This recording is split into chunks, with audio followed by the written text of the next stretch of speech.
te loolu am nañ ci yaakaar am nañ ci njort bu am solo ndax ñi ko séq ñëpp kenn ku ne wane na pas-pas ak Pastef bu mat sëkk nii lépp lu mu doon def dana ko yokk ndax xam na ni mbirum diine lu ñuy defaral yàlla moom day yokk rek mais du wàññeeku kon ñun tamit saa su ne dañoo war a yokk suñu loxo xam ni événement bi moo koy laaj chaque année kon ma rassuré comité d'organisation bi ni ñun état ko jiite fii di préfet ñi topp ci ginnaaw mooy service yëpp dale ko ci police sapeur pompier service d'hygiène waa santé waa commerce waa élevage mairie pàcc bu am solo lañ ci war a lañ ci am presse bi ak service yëpp rek UCG fàttewuma leen ONAS Senelec SONES xam ni ñoo yore ndox mi Sonatel ñoom ñëpp kenn ku ci ne dégg ngeen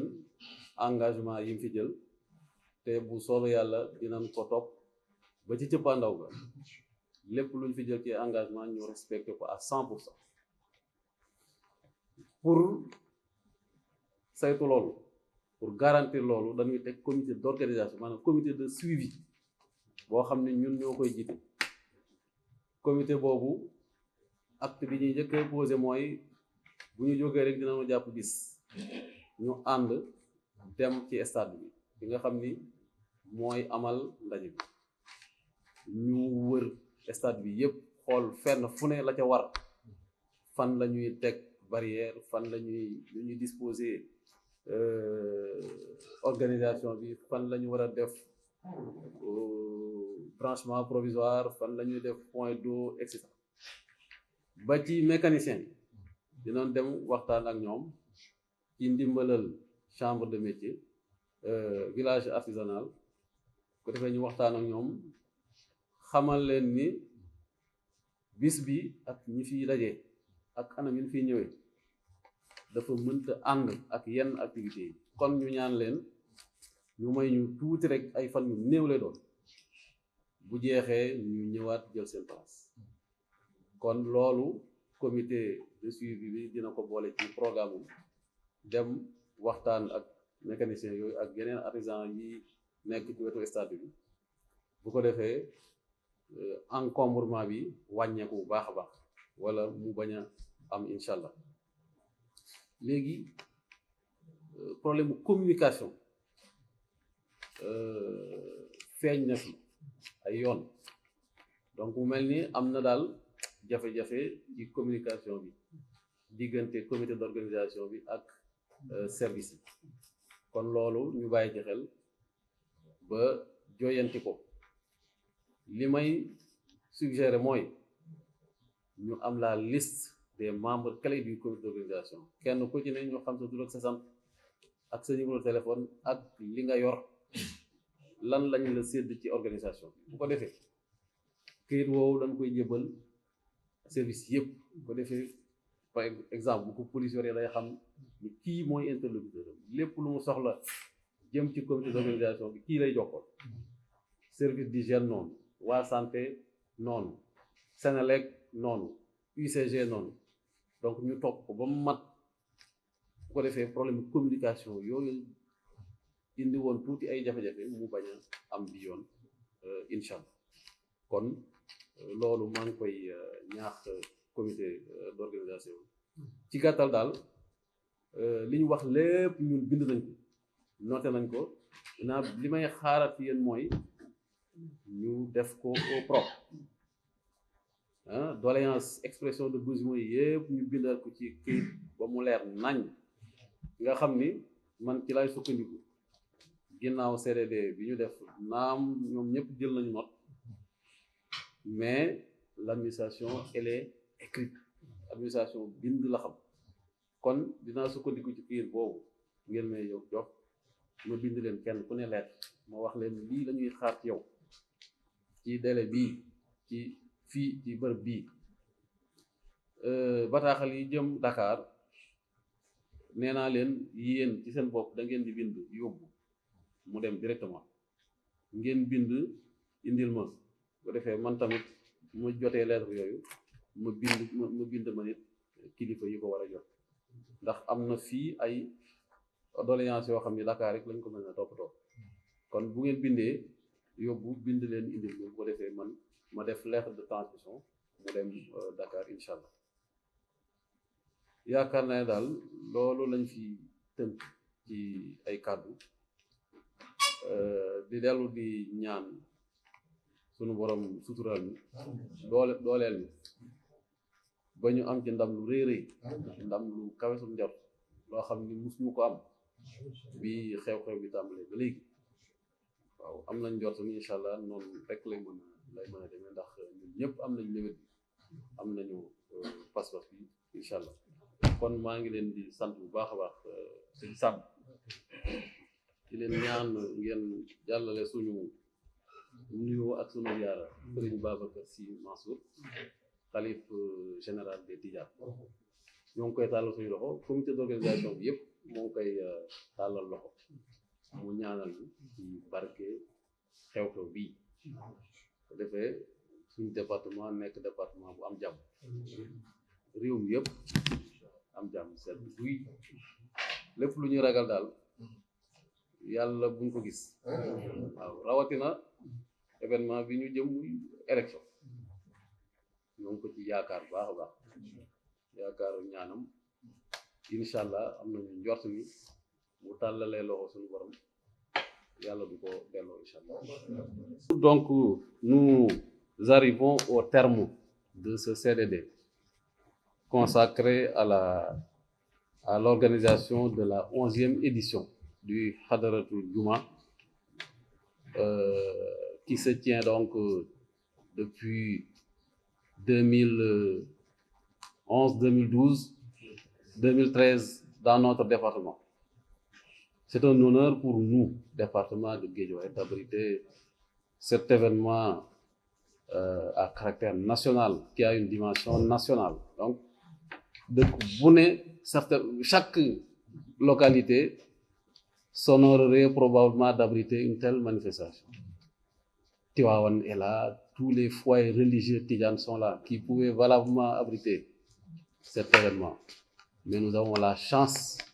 par la grâce de Dieu, donc d'abriter un tel événement. Donc nous nous en réjouissons. C'est pourquoi nous devons, avec le comité d'organisation, relever le défi donc d'une parfaite organisation de l'événement. Autant, en tout cas, le comité est déterminé pour arriver à cet objectif, autant nous, État,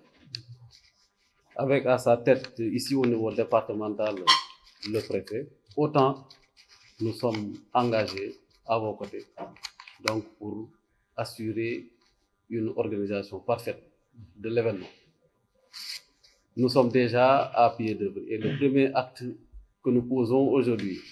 à travers ce CDD donc marque l'engagement sans faille de l'État pour accompagner l'organisation. Donc, tous les services ici présents alors sont dans ce même état d'esprit. En tout cas, je les engage, chacun en ce qui le concerne, à ne ménager aucun effort. Donc pour réussir le pari de l'organisation à tous les niveaux, sur le plan sécuritaire, sur le plan de la santé, sur le plan de l'hygiène, des secours avec les sapeurs-pompiers, le nettoiement, la désinfection. L'UCG est là,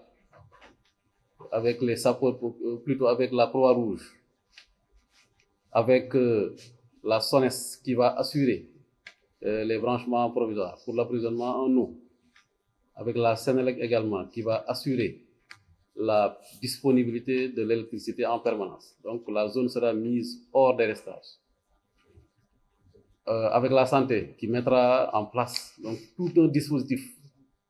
composé notamment de postes médicaux avancés. Donc, tout ce dispositif, Inch'Allah, sera mis en place alors pour que l'organisation ne souffre d'aucun impact. Voilà donc, et le stade, donc, qui est le point nodal, le point de convergence de milliers et de milliers de fidèles, ce stade nécessite des dispositions particulières. À cet effet, nous mettrons en place un comité de suivi, donc qui très rapidement se rendra sur place en visite de reconnaissance, donc pour faire l'état des lieux et déterminer in situ l'ensemble des dispositions d'ordre pratique à prendre, notamment en termes de positionnement des forces, en termes de positionnement des ambulances, des pèlerins, pour la réalisation des branchements provisoires dont on a parlé, mais également pour le déguerpissement des occupations qui sont aux alentours et qui gênent quand même la bonne tenue de la manifestation. À ce propos, nous sommes heureux de pouvoir compter sur l'accompagnement du village artisanal, donc pour informer et sensibiliser ces acteurs que sont les artisans, les mécaniciens en particulier, pour dire que le déguerpissement ne dure que le temps de la manifestation. C'est pour quelques jours et après ils pourront revenir et poursuivre tranquillement leurs occupations. Mais il se trouve que cet événement regroupe quand même des milliers et des milliers de fidèles qui sont venus pour une activité particulière, donc activité religieuse qui ne rime pas forcément avec certaines activités. C'est pourquoi nous les prions de bien vouloir céder la place, ne serait-ce que pour quelques jours, le temps d'organiser donc la manifestation et après ils pourront revenir. Nous nous rendrons donc sur place pour les sensibiliser donc en vue de la mise en œuvre de toutes ces recommandations. Voilà donc au total, je n'oublie pas la presse qui joue un rôle extrêmement important. Parce que sans la presse, je pense que tout ce que nous faisons, y compris ce CDD, ne sortira pas de cette salle. Donc la presse est un relais extrêmement précieux et nous pourrons, comme d'habitude, compter sur son engagement donc pour assurer à cet événement une couverture médiatique sans faille. Nous les remercions donc et les félicitons et leur dire que toutes les dispositions seront prises en rapport avec la Sonatel comme vous l'avez suggéré. Donc une correspondance leur sera adressée pour que les branchements dont vous avez besoin, les facilités en tout cas que vous avez sollicitées, vous soient accordées pour donc assurer une bonne couverture médiatique de l'événement. Voilà donc ce que je voulais dire. Et enfin, à l'endroit du comité d'organisation, tout en leur réitérant vraiment toute ma disponibilité et celle de tout le comité départemental de développement, donc je leur suggère donc d'améliorer la communication. Les impairs ont pu être relevés et je suis sûr que cette fois-ci, nous relèverons ensemble ce défi de la communication. Et à cet effet, je suggère donc que les contacts téléphoniques soient mis à la disposition de tous les acteurs. Et vous me ferez parvenir donc la liste avec les références demandées. Donc pour que définitivement nous puissions éviter ce genre de malentendu qui, à mon avis, est mineur. Ce qui nous attend est autrement plus important, n'est-ce pas? Nous sommes au service de la communauté, nous sommes au service de la République, mais nous sommes au service de Dieu, le Créateur. Par conséquent, aucun sacrifice n'est de trop, donc pour obtenir la satisfaction du Tout-Puissant, qu'il saura nous rétribuer à la mesure de nos sacrifices, pour ne pas dire à la mesure de sa miséricorde. Voilà donc ce que je voulais dire. Je vous remercie une fois de plus et vous prie d'être notre interprète auprès du Khalife général de Tidjane, donc pour les prières, pour notre département et pour l'ensemble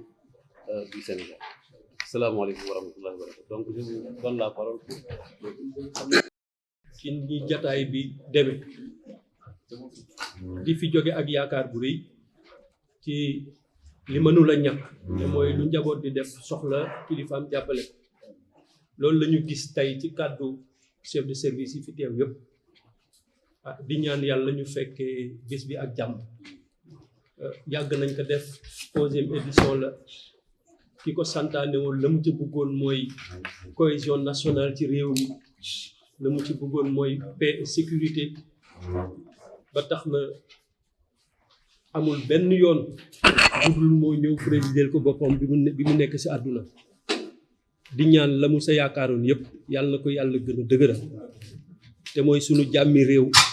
sunu daluk réew cohésion bi war a am ci diggante njaboot yi yàlla na ko yàlla def ñu yegg ci ak jàmm di la sant di la ñaanal yàlla jàppale la yàlla taxawu la ak ñi ngi ko bokkal yaakaar naa ni inna du'a silahul muminin jullit ngàndaayam gi jëkk mooy ñaan te Serigne Cheikh da daa wax ñaan mën na lu nekk ndax lu waay di def nag danga ko fekke mbaa nga tal ko boo ko fekkewul taluloo ko doo ko def kon yàlla na yàlla def nu fekke yo te lépp luy ay yàlla na ko yàlla téyel boppam lépp luy ay yàlla na ko yàlla téyel boppam bëccëg yu mel ni nag loolu rek lañ ci yaakaar jàng alquran def zikar zikar nag benn ëpp ca baatu laa ilaha illallah te loolu moo ñu fay dajale te ñu ngi ciy gis ay njariñ boobu ak léegi ñu ngi ñaan yàlla nangu ko te sédd ci sa département ba développement yi ñu sumb yëpp ànd ak mairie yeeg yëpp yàlla wan ñu si ay yoon yu fës en tout cas ñu ngi renouveler suñu remerciement teel nga def CDD bi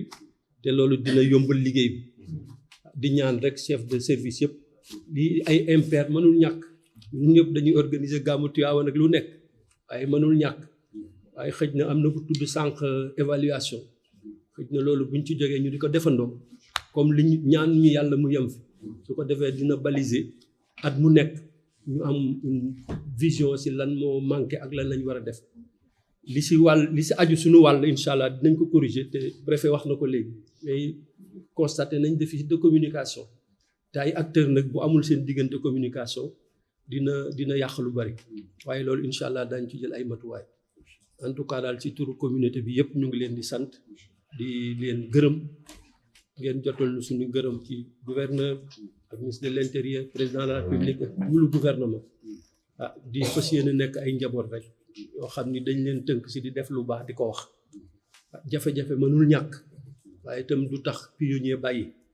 waaw ñii def lu baax bu ñu tàyyiwul dina baax ñii fas yéene def safaan bu ñu ëpp yitte rek li si des nag yàlla rek fu nekk te wax dëgg yàlla ñi am intention yu baax lay àndal ala kulli xaal donte benn nit la moo tax ñuy yaakaar ne yàlla dinañ defal sutura yàlla nañ ko yàlla defal ñu fekkee bëccëg bi ak jàmm def ko ak jàmm muy seen ndam